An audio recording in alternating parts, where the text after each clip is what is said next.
Hoy quiero presentar este informe de fiscalización sobre la contratación de la empresa CAMSE para la construcción de la ferrovía Montero-Bulo Bulo. Básicamente lo que recogemos en este informe es lo que ha pasado después de suscitado el escándalo de Gabriela Zapata y CAMSE y de la denuncia penal que se hizo en su momento contra la empresa CAMSE.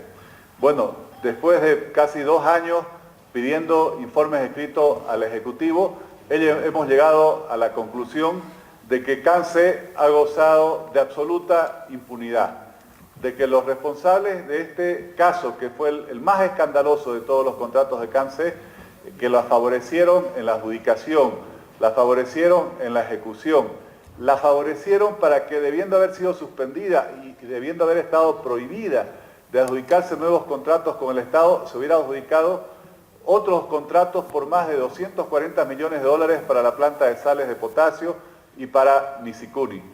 3 años después, el proceso no avanza.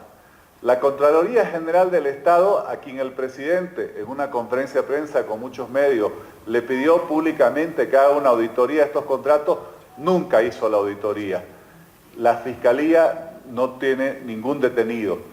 Los funcionarios representantes de CAMSE responsables de este contrato se fueron del país antes de que la Fiscalía tome cualquier medida.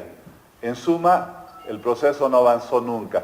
3 años después de la denuncia penal que puso el Ministerio de Obras Públicas, no tenemos a ningún ciudadano, ni boliviano ni chino, procesado, avanzando en este caso.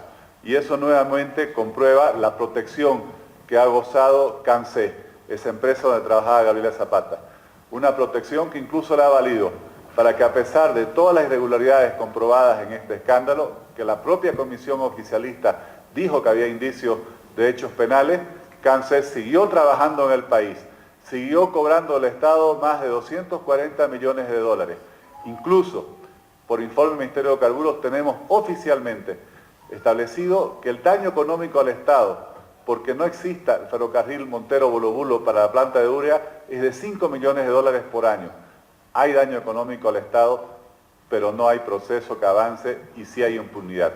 Ese es el resumen que estamos dando sobre este caso, en el cual además se le pagó a CAMSE más de 112 millones de bolivianos por obras de terraplén que supuestamente había avanzado y que todos sabemos que con las lluvias se destruyeron en su mayor parte.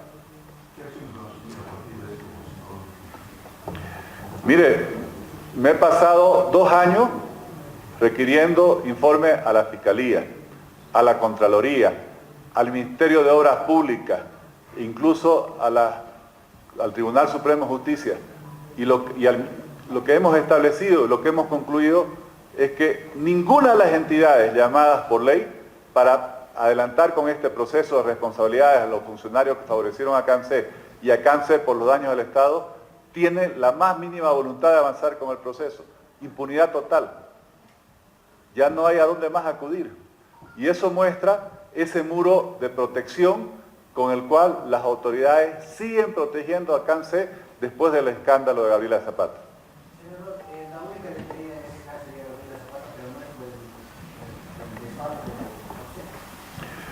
Bueno, ahí hay unas figuras que son más generales. Aquí la propia comisión oficialista dijo que había indicios de responsabilidad penal. El propio presidente Evo Morales envió una carta a la Contraloría para que se haga una auditoría. Nunca se hizo la auditoría. La Fiscalía dice que el proceso no avanza porque el Ministerio de Obras Públicas no hacen las acciones necesarias. El Ministerio de Obras Públicas dice que todo está en manos de la Fiscalía. Se echan la responsabilidad mutuamente entre todas las entidades. Y creo que este es un caso, este informe lo he hecho sobre todo para comprobar cómo cuando al gobierno no le conviene, los procesos no avanzan. Y el resultado es que quedan en la impunidad estos casos. Y además, que todas las medidas que tomaron contra los representantes de CAMSE por este contrato, las tomaron después de que los ciudadanos chinos de esta empresa ya se habían ido del país. Y sin embargo, con otros representantes, CAMSE ha seguido operando por otros 4 contratos para la planta de sales de potasio y para Misicuni por más de 240 millones de dólares, cuando al haber abandonado una obra, como fue esta ferrovía, debió haber sido prohibida para tener contratos públicos por los siguientes años, según lo que dice la ley.